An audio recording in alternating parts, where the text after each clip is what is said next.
Bienvenue dans le podcast Réussir son orientation. Dans ce podcast, je partage les réponses aux questions de mes élèves en matière d'orientation. Car s'ils se posent ces questions, tu te les poses sûrement aussi.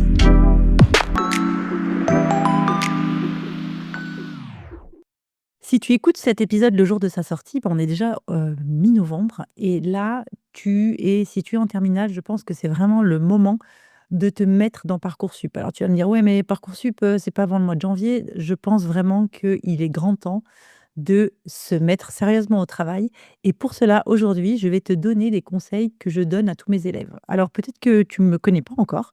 Je suis en fait Corinne, donc je suis prof, mais je suis aussi conseillère d'orientation. Et donc ces conseils, je les donne aux élèves qui viennent me voir à la maison parce qu'ils veulent du coaching d'orientation.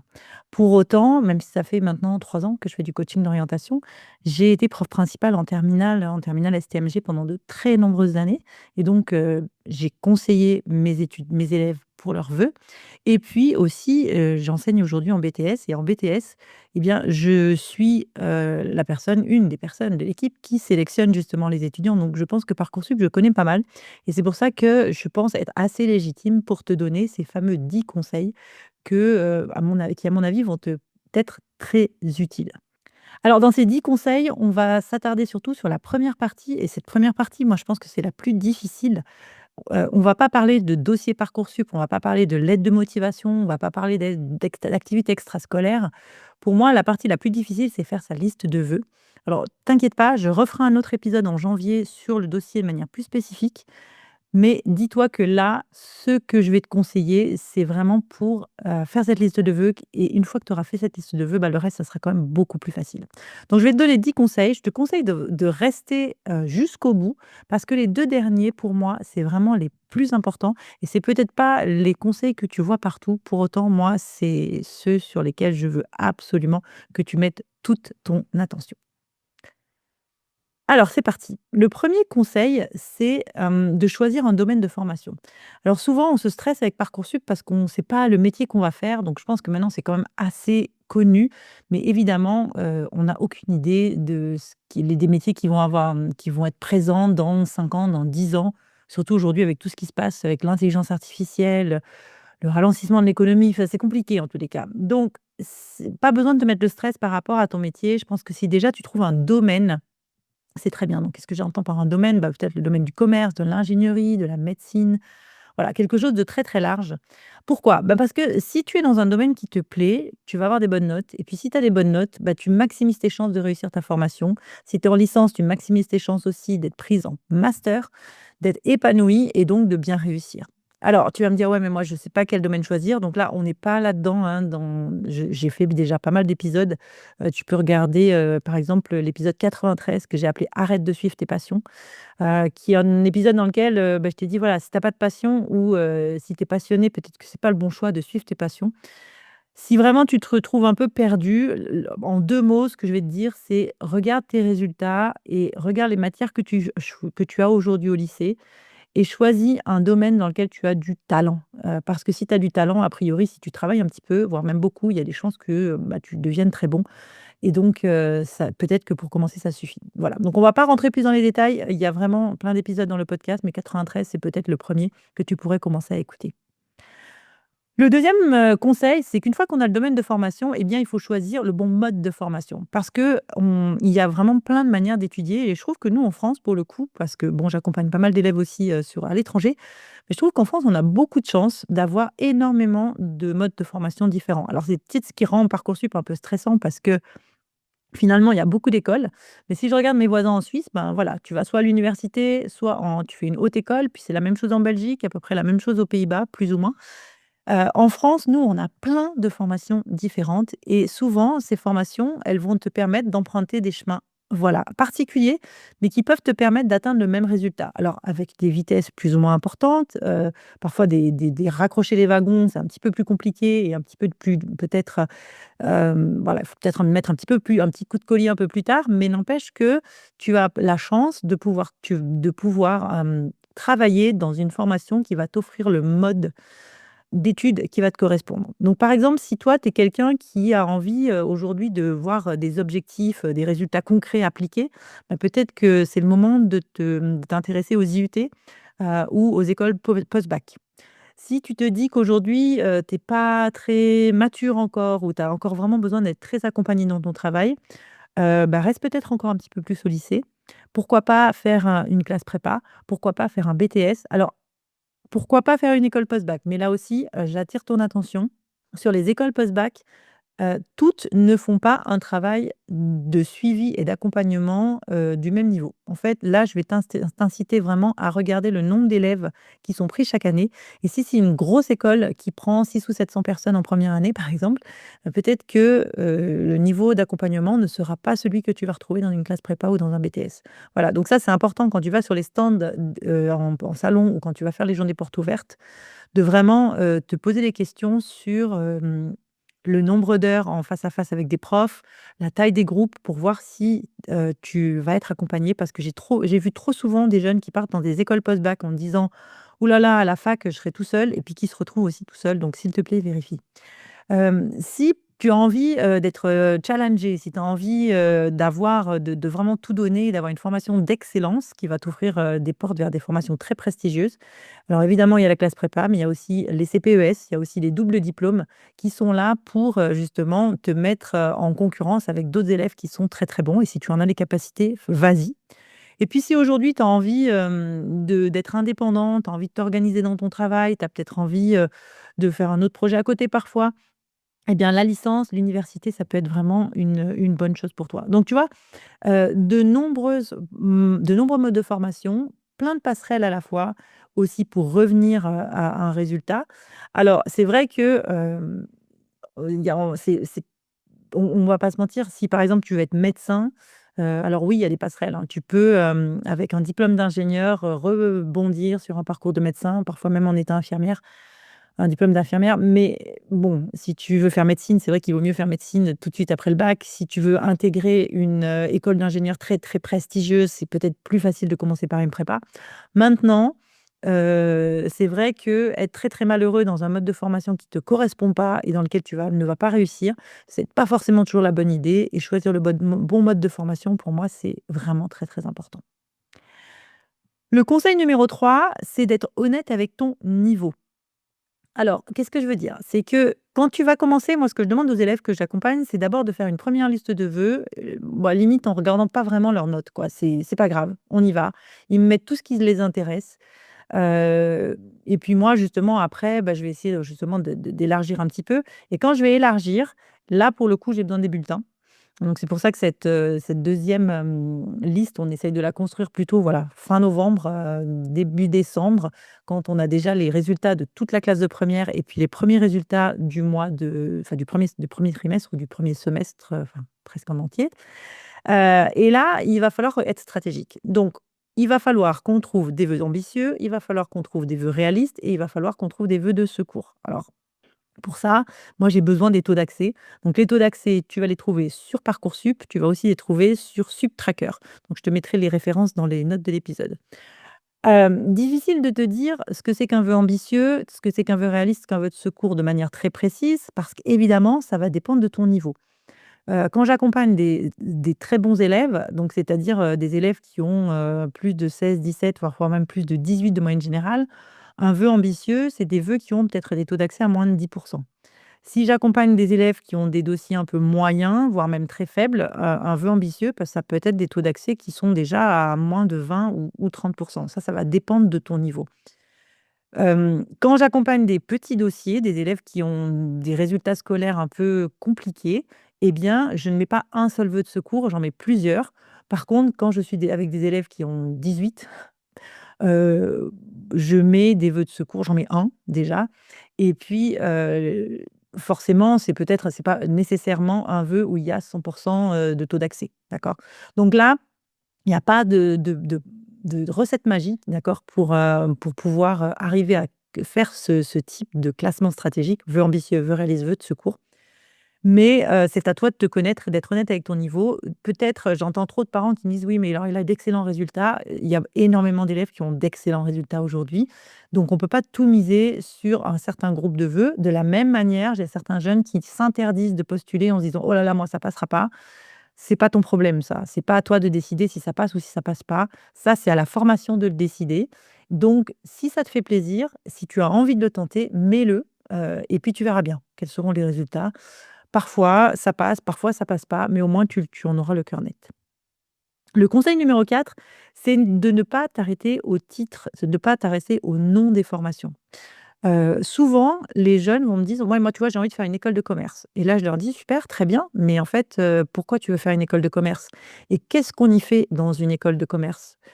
Tu vas faire du marketing. Très bien, c'est quoi le marketing? C'est quoi la gestion? C'est quoi le management? On va faire des projets sur quoi?»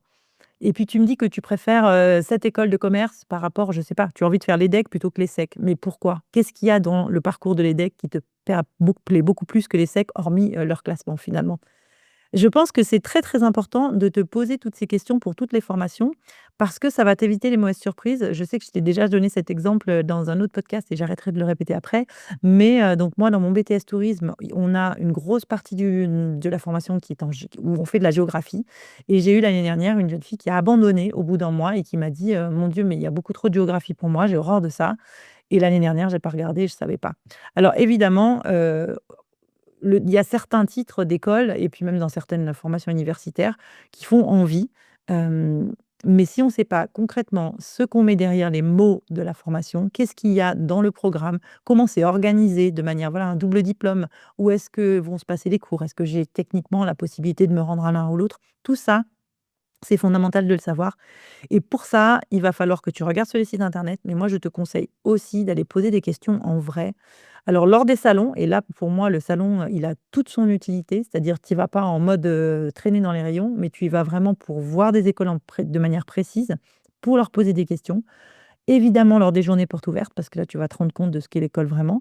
Et puis, si tu as pas la possibilité, d'aller dans des salons, d'aller dans les journées portes ouvertes, bah, toutes les formations aujourd'hui, des pages Instagram, des pages LinkedIn, enfin des moyens pour toi pour rentrer en contact avec les étudiants. Et c'est fondamental de te poser des questions, de poser ces questions.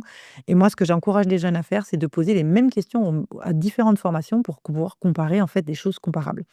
Voilà, une fois que tu as fait ce travail en fait de recherche, ben forcément, c'est plus facile pour toi après de faire la deuxième partie, celle qu'on verra au mois de janvier, d'écrire tes lettres de motivation en plus. Le conseil numéro 5, c'est de choisir un très grand nombre de vœux. Donc alors on va dire qu'au départ, il y a 10 vœux, c'est ce que tu vas me dire, 10 vœux sur Parcoursup, mais en fait non. Il y a beaucoup, beaucoup plus de vœux. J'avais fait un épisode justement qui s'appelle l'épisode numéro 38 où je t'explique ce que c'est, quels sont les secrets ou tout ce qu'il faut savoir sur les vœux Parcoursup et tu vas te rendre compte en fait que, on a beaucoup plus que 10 vœux. Alors pourquoi? Parce que par exemple, tu vas avoir des concours, je pense par exemple, au concours Sésame, au concours Access, tous les concours des écoles d'ingénieurs où là, tu vas mettre le concours et ça va te permettre de mettre toutes les écoles qui sont reliées au concours.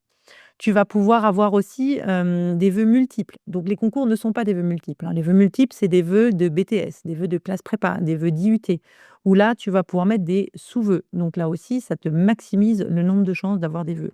Et puis, tu vas pouvoir mettre certaines licences dans lesquelles tu vas avoir des mineurs et donc les mineurs ne compteront là aussi, que pour un seul il y aura le vœu de la majeure et tu pourras mettre ensuite toutes les mineures que tu veux. C'est très, très intéressant, notamment en médecine, si tu veux vraiment faire une passe. Tu mets le nom de la licence de santé et ensuite tu mets toutes les mineures et tu laisses l'algorithme décider à ta place ou en tous les cas, tu choisiras beaucoup plus tard. Donc ça, c'est très intéressant parce que en fait, ça peut te laisser, vraiment plus que voilà 30, 40 vœux parfois et alors après, tu n'es pas obligé de tous les valider puisque tu sais que dans Parcoursup, il va y avoir le moment où tu saisis tes vœux jusqu'au je crois que cette année, c'est 12 mars et puis le moment où tu vas pouvoir valider tes vœux en rentrant les lettres et en les sélectionnant et en les validant début, du mois d'avril. Donc mets-en un maximum et puis ensuite tu verras. De la même manière, et ça tout est dit aussi dans l'épisode 38, n'oublie pas de mettre des vœux, dans ton académie pour tout ce qui est formation non sélective, c'est-à-dire les formations universitaires. Mais là aussi, je te renvoie à l'épisode 38 pour rentrer dans des détails hyper techniques. C'est pas l'objectif, ici. Conseil numéro 6, c'est de penser aux contraintes de chaque formation. Parce que tu vas faire ta liste de vœux en ayant bien regardé le contenu de la formation, en étant certain d'avoir le bon nombre de vœux, mais je pense qu'il y a des questions à se poser. La première question, c'est les débouchés. Si je fais cette formation aujourd'hui, le programme, il m'intéresse à fond. Je trouve vraiment que le mode de formation est très intéressant et très adapté à moi. Mais concrètement, avec cette formation aujourd'hui, je fais quoi? D'accord? Donc ça, tu vas pouvoir le voir sur le site de la formation. Moi, je t'incite là aussi à aller poser des questions aux jeunes, poser peut-être des questions à des gens qui sont sortis déjà, avec un diplôme. Tu vas sur LinkedIn et tu vas trouver des personnes souvent, enfin, bah, c'est moi je le fais comme ça, c'est comme ça que je trouve mes invités. Tu demandes, à quelqu'un de te parler de sa formation, c'est très souvent le c il y sera d'accord. La qualité du diplôme, là, j'ai encore un jeune qui m'a parlé d'une formation qu'il trouvait très, très intéressante et je lui ai dit: «Est-ce que ton diplôme, il est un grade licence? Est-ce que ton diplôme, il a un titre RNCP?» Donc c'est un peu technique tout ça, mais globalement, là aussi, si la formation n'est pas reconnue par l'éducation nationale, ou par le ministère de l'enseignement et de la recherche, hem est-ce que cette formation va être reconnue par les employeurs? D'accord? Si toi, tu ne la connais pas non plus, tes parents ne la connaissent pas, est-ce que tu vas pouvoir trouver un travail avec ça? Ou est-ce que cette école, peut-être, n'est pas reconnue, mais professionnellement parlant, elle a un réseau de professionnels tellement important que, ben, voilà, les jeunes diplômés trouvent tout de suite un travail après la sortie? Pas de souci. Le coût, d'accord? Est-ce que cette formation, financièrement, elle est envisageable par toi, pour tes parents? Ou est-ce que tu vas devoir faire un emprunt énorme et tu vas commencer à rentrer sur le marché du travail avec une formation dont tu es pas forcément très sûr, où tu es déjà à moins 50 000 € avant même d'avoir gagné 1 €? Autre chose aussi, le mode de sélection. Est-ce que la sélection se fait uniquement sur ton dossier ou est-ce qu'il y a des concours? Est-ce qu'il y a des oraux? Est-ce que c'est possible pour toi de te préparer à tous les concours et tous les oraux? J'ai discuté avec un jeune qui hésitait entre, école de commerce et école d'ingénieur et qui voulait s'inscrire au concours Sésame, au concours Access, au concours Polytech, au concours Advance et là j'ai dit: «Stop, c'est pas possible. Alors tu peux t'inscrire et y aller comme ça, mais tu ne vas pas pouvoir préparer tous les concours». D'accord? De la même manière, est-ce que tu peux pas préparer Sciences Po Paris et à te dire que tu vas aller aux IEP, juste, comme ça, au talent? Le concours des IEP, ça a rien à voir avec, la sélection de Sciences Po Paris. Ça a encore rien à voir non plus si tu postules, à l'étranger avec les University College. Tout ça, c'est du boulot et la question que tu peux te poser, c'est: «Est-ce que je fais tout vite fait, ou est-ce que je fais une chose bien?» D'accord? Donc là, je t'incite vraiment à réfléchir à ce mode de sélection et puis, surtout si tu écoutes cet épisode et que tu n'es pas en terminale, à anticiper ce mode de sélection. D'accord? Parce que, par exemple, un concours aux IEP, à l'IEP, on ne regardera que tes résultats de concours. Évidemment, plus tu l'anticipes, plus tu t'entraînes, plus tu auras des chances de réussir. Le conseil numéro 7, c'est de penser à des choix alternatifs. Alors, c'est clair que quand tu vas faire tes choix sur Parcoursup, tu vas avoir beaucoup de pression, d'accord? Tout le monde va avoir, déjà, tout le monde va te demander: «Alors, tu fais quoi l'année prochaine?» Ce qui est très, très pénible. Je reconnais, essaye d'éluder la question en disant, «Je vais faire des études supérieures à Lyon, à Paris» et puis pose voilà, élude la question parce que c'est très, très saoulant. Je sais. Mais en tous les cas, tu vas avoir la pression de ta famille qui veut que tu fasses le mieux possible. Tu vas avoir la pression de tes amis qui, eux, savent tout, puis toi, tu sais pas. Heu, Ton prof, bref, essaye de quand même garder en tête que Parcoursup, c'est ton projet, d'accord? Et que parfois, tu as le droit aussi de faire des parcours un peu moins connus, peut-être un peu moins prestigieux dans l'opinion des autres, mais qui sont très, très intéressants. Par exemple, si aujourd'hui, tu veux faire une école de commerce, que tu veux pas faire de prépa et que faire une école post-bac, bah, c'est hors de prix pour toi et ben, tu peux peut-être entamer directement, une licence ou un IUT, voire un BTS et tenter des concours parallèles ou après un BTS, par exemple, ou un IUT, faire une prépa ATS. Donc je t'incite à écouter, pardon, l'épisode numéro 77 qui est un épisode vraiment, vraiment super, qui s'appelle «Comment intégrer une école de commerce» et tu verras que Franck Atlan, il nous explique qu'intégrer une école de commerce aujourd'hui, ça se fait de plein de manières différentes. Et c'est vrai qu'avec un concours parallèle, bah, tu vas pouvoir retrouver des programmes grande école qui sont accessibles après une prépa et ça peut être très intéressant. De la même manière, tu as raté le concours des IEP cette année en terminale, et ben, pourquoi pas faire une licence de droit et retenter le concours des IEP l'année suivante. Tu vois, il n'y a pas une seule façon, un seul moyen de pouvoir arriver à tes fins. Par exemple aussi, je ne sais pas, faire une prépa littéraire parce que tu es vraiment très, très bon dans les matières littéraires pour pouvoir intégrer certaines écoles de commerce. Parce qu'aujourd'hui, il y a des écoles de commerce qui ont des places réservées pour les prépas littéraires. Donc essaye de penser un petit peu, hors de la boîte si c'est possible. Tu peux te dire aussi, que, ben, voilà, aujourd'hui tu as besoin d'argent. Plutôt que d'avoir un job étudiant à côté de ta licence où là, ça va être très, très compliqué, pourquoi pas commencer par une formation en alternance où là, tu vas être payé pour et qui ça t'évitera peut-être d'avoir un job étudiant. Alors, c'est clair que l'alternance, c'est pas facile à trouver, qu'aujourd'hui, il y a moins de d'argent dans les formations en alternance. Tout ça, ça s'anticipe, tout ça, c'est difficile, mais il y a des formations post-bac en alternance. Il y a des jeunes qui trouvent des places, donc voilà, si tu es motivé, tu peux y arriver. Autre chose aussi, si tu veux absolument aller dans une ville et que tu dis: «Oui, mais moi géographiquement, j'ai pas d'adresse», et ben, postule en double licence. Dans les doubles licences, on ne regarde pas la provenance géographique des jeunes, c'est la lettre de motivation qui va compter. Dernier conseil de formation un petit peu alternative, bah, si tu veux absolument avoir un bachelor, d'un IUT, eh bien, au lieu de postuler dans une grosse école, dans une grosse ville, eh bien, postule dans une plus petite ville. Parce qu'un bachelor, un BUT, ça reste un BUT, que tu l'aies fait, je ne sais pas moi, à Lyon ou que tu l'aies fait à Roanne, par exemple, d'accord? Et on avait eu le même conseil, avec Eric, qui était responsable de la sélection chez Polytech, qui nous disait que, voilà, chez Polytech, l'école d'ingénieur post-bac, on a certaines écoles qui sont très, très demandées dans les grandes villes, mais on peut tout à fait faire une très bonne prépa dans une école polytech d'une ville de taille inférieure, à Lyon, Paris, voilà, et réussir, la sélection pour ensuite changer de campus et intégrer une école plus prestigieuse. Voilà, donc essaye de réfléchir à des parcours alternatifs qui peut-être vont, te permettre d'arriver, un peu plus tard et de manière un peu moins directe à ton choix de départ. Le conseil numéro 8, c'est de t'organiser. Alors, j'ai je crois, chaque semaine, hein, maintenant à la maison des parents qui me disent: «Oh là là, Parcoursup, c'est affreux, Parcoursup, c'est compliqué, on n'y comprend rien, c'est injuste». Alors non, moi je suis pas d'accord. Je pense que Parcoursup, il y a plein de choses compliquées dans l'orientation. Le fait de ne pas connaître les formations, le fait, peut-être que, c'est une sélection qui se fait que beaucoup, beaucoup sur des résultats. Ça oui, mais Parcoursup en soi, la plateforme, elle est pas très compliquée, d'accord?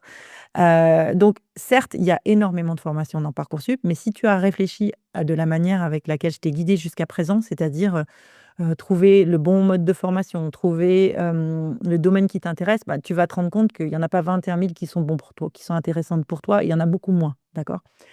Donc, en fait, ce qui fait peur surtout, c'est l'idée de Parcoursup, c'est surtout aussi de ne pas savoir par quel bout commencer, par quel bout attaquer.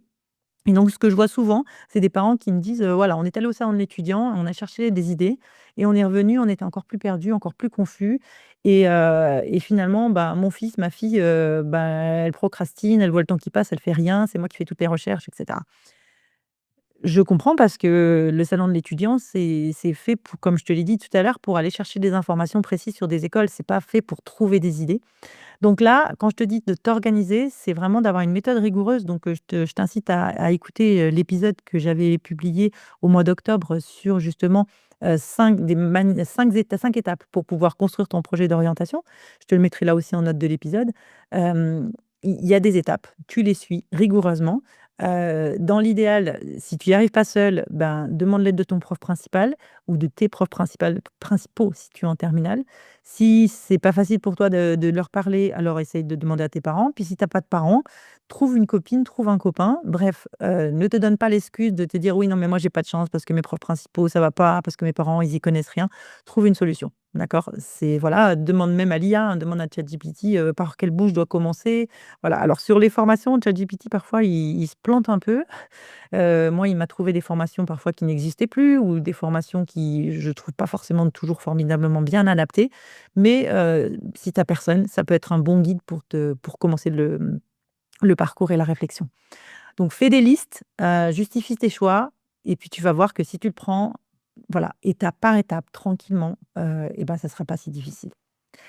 Alors voilà pour maintenant mes 2 derniers conseils, ceux que je dis en tout premier, ceux peut-être que tu entends pas tout le temps parce que souvent on dit: «Ouais, l'orientation, il faut que ça soit quelque chose dans lequel tu te mettes pas la pression, dans lequel, tu te sentes bien». Alors là, je vais peut-être pas être très, politiquement correcte, mais en fait, pour moi, le conseil numéro 9, c'est surtout, mets-toi au boulot et donne tout, d'accord? Donc, voilà, ce podcast, tu vas l'écouter, j'espère, au mois de novembre et je veux que tu te dises que Parcoursup, que tu sois d'accord ou pas, que tu l'aimes ou que tu l'aimes pas, en fait, Parcoursup, on va te sélectionner sur tes notes et surtout dans les formations non sélectives, comme à l'université, on va pas lire tes lettres de motivation. La fin de Parcoursup, c'est en mars, d'accord? Donc en fait, si tu regardes de novembre à mars, il reste, allez, 6 mois à travailler à fond. Heu Je pense que se mettre au travail, travailler beaucoup, travailler efficacement, donc j'avais fait un épisode là justement qui s'appelait, «Comment apprendre à apprendre». Va le réécouter évidemment si tu n'y arrives pas, parce que peut-être que tu as des difficultés pour apprendre. Mais ça serait quand même vraiment dommage pour moi de passer à côté de certaines formations parce que tu as pas assez travaillé et que tu t'y es pas mis avec sérieux. Alors je sais, c'est pas confortable, je sais que tu vas me dire: «Oui, mais moi j'aime bien mes dimanches, j'ai besoin de me reposer, c'est fatigant, j'ai beaucoup de trajets, parfois je fais du car». Je suis d'accord avec toi. C'est dommage que tu sois peut-être pas juste à côté du lycée. C'est peut-être dommage aussi que, tu pas un super prof, de physique qui t'explique comme il faut. C'est peut-être dommage que ton prof, je sais pas, d'allemand soit pas là. Tout ça, c'est dommage, mais Parcoursup, en fait, il s'en fiche de savoir ça, d'accord? Parcoursup, c'est que des résultats. Donc bon, voilà, mes étudiants, ils disent parfois que je les stresse et je suis désolée si je te stresse, mais je t'incite et je te demande, s'il te plaît, maintenant, de vraiment te mettre au travail. De pas te mentir en disant que tu te mets dans ta chambre pour te mettre au boulot, mais que dans les faits, tu t'y mets pas vraiment. Pareil, de trouver, un copain avec qui ça va être plus facile peut-être, de laisser, tout ce qui va te distraire, téléphone portable, série et cetera, à l'extérieur de ta chambre. De te faire un planning. Voilà, Florian, il nous avait donné plein de, plein de conseils et je pense que c'est le moment de te responsabiliser, d'arrêter de jouer à la victime qui a pas de chance. Peut-être que dans ta classe aussi, parce que c'est vrai que dans certaines formations très sélectives, on va regarder ton classement, et donc bah, si tu as pas de bol parce que tu as un prof qui note très, très sévère et puis qu'en plus de ça, dans ta classe, tu as des très, très bons élèves, bah, oui, ton classement, il va pas être fou, j'en suis vraiment fortement désolée, si tu as mais c'est pour ça qu'il faut faire des vœux, voilà, réalistes, ambitieux, comme je te l'ai dit juste avant. Mais une fois qu'on a fait ce constat-là, on a fait le constat, c'est triste et j'en suis vraiment désolée, comme je te dis, mais continue à travailler, et fais confiance à la sélection Parcoursup. Parce que si tu travailles bien, si tu donnes tout, je pense et ça, je l'ai vu quand même de nombreuses fois, c'est que tu vas aller dans une formation où tu auras ta place et une formation qui va, te correspondre et qui te permettra d'atteindre tes objectifs. Je l'ai vu, quand j'étais au lycée, je l'ai vu, enfin, en prof principal, je le vois aussi depuis que je suis, en train d'accompagner les jeunes. Par contre, là où c'est compliqué, c'est quand, tu travailles sans trop travailler, sans quand tu espères que là, ça tout va passer au talent et que voilà. Alors c'est vrai qu'il y a certains jeunes qui en ont encore sous le pied et c'est très bien parce qu'il faut pas non plus, te brûler les ailes et travailler et te mettre encore plus de pression. Si tu te reconnais là-dedans, c'est pas à toi que je parle, hein. Il y en a qui sont déjà très, très sérieusement au travail. C'est pas ça le problème. C'est bien d'avoir de la marge pour certaines formations très sélectives parce que l'année prochaine, on va vous en demander encore plus. Mais je pense que tu vois si je m'adresse à toi, tu vois si pour l'instant, tu es encore très, très content de sortir avec tes amis et que tu aimes bien te donner des bonnes, excuses pour pas tout donner maintenant, d'accord? Donc 6 mois, c'est rien, donc vraiment fais-le. Oui, la passion, c'est important, oui, c'est important d'être bien et cetera, mais OK, vas-y, fais les efforts. Et le dernier conseil qui est vraiment en lien avec ce que je viens de te dire, le conseil numéro 10, c'est que cette année de terminale, bah, elle va te servir à t'entraîner pour le supérieur. Parce que pour moi, réussir Parcoursup, c'est pas seulement être pris dans une formation. Réussir Parcoursup, c'est réussir sa première année. Donc, réussir sa première année, ça passe par apprendre à travailler en autonomie. Ça passe par, apprendre à se poser des questions quand on ne comprend pas quelque chose en cours. Voilà, prendre sur soi, lever la main ou demander là de nouveau à l'IA de t'expliquer. Ça passe par s'organiser en faisant des plannings et puis surtout, et ça on en avait parlé aussi avec Florian dans Apprendre à apprendre, c'est de mettre une intention dans tes apprentissages, et dans ton orientation. C'est-à-dire pas le faire parce qu'il faut le faire, parce que la société dit qu'après, le bac, il y a des études supérieures. Non, c'est pas ça l'idée. C'est pas être présent en cours pour ne pas être marqué absent sur Pronote ou École Directe ou je ne sais quoi. Heu, Être en terminale, c'est aussi, grandir. C'est aussi, dire que c'est toi qui es responsable de ton orientation, même si c'est une décision qui fait très peur. J'en avais déjà parlé, dans plein d'épisodes de podcast sur l'orientation qui fait peur. Mais c'est te dire que cette décision, c'est la tienne, c'est ta responsabilité, mais qu'elle est là pour t'emmener vers quelque chose de joyeux, quelque chose de chouette, quoi. Tu vas pouvoir aller étudier loin de chez toi parfois ou pas, si tu es pas prêt, mais un sujet qui va te plaire, qui va t'offrir, et sûrement une manière d'aller faire une carrière que tu aimes bien. Alors peut-être que pour l'instant tu vois pas la carrière, mais c'est pas grave. Fais confiance au processus, une étape après l'autre. Mais voilà, réussir Parcoursup, c'est vraiment, vraiment réussir sa première année et en faisant tout ce que je t'ai dit auparavant, a priori, ça devrait, bien se passer.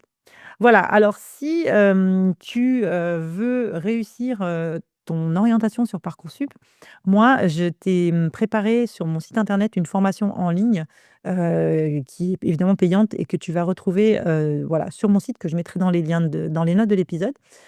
Où je partage avec toi tous les conseils que je donne à mes élèves. Je me suis filmée en train de le faire. Je te donne aussi tous les documents que je leur donne, toutes les listes de formation et normalement avec ça, tu vas pouvoir faire ta liste de vœux et tu vas pouvoir aussi rédiger lettre de motivation, et puis, l'ensemble du dossier. Si tu peux pas suivre cette formation en ligne, eh ben, je te conseille de t'abonner à ma newsletter parce que je fais plein d'ateliers gratuits et justement, là, en novembre, j'en ai sur Parcoursup, j'en refais aussi en début d'année et ça va pouvoir te permettre aussi d'avoir quelques informations si tu as besoin de coups de main. Voilà, alors je te répète rapidos les 10 conseils. Le premier conseil, c'est de choisir un domaine de formation. Le deuxième conseil, c'est de choisir le bon mode de formation. Troisième conseil, d'être honnête avec ton niveau. Le quatrième conseil, de ne pas s'arrêter au titre des formations. Le cinquième, c'est de choisir un très grand nombre de vœux. Le sixième, c'est de penser aux contraintes de chaque formation. Le septième, de prendre des choix alternatifs parfois. Le huitième, c'est d'être organisé. Et enfin, mes deux derniers, mes préférés, c'est de se mettre au boulot et de tout donner, tant pis pour le confort, et puis de s'entraîner pour réussir dans le supérieur. Si cet épisode t'a plu, s'il te plaît, abonne-toi à mon podcast, mets-moi des étoiles. Seule manière, en fait, de pouvoir faire connaître le podcast. Et puis surtout, n'hésite pas à copier-coller, partager cet épisode avec un copain à toi qui est en terminale et qui a besoin d'un petit coup de main pour réussir Parcoursup. Voilà, je te dis à très vite pour un prochain épisode.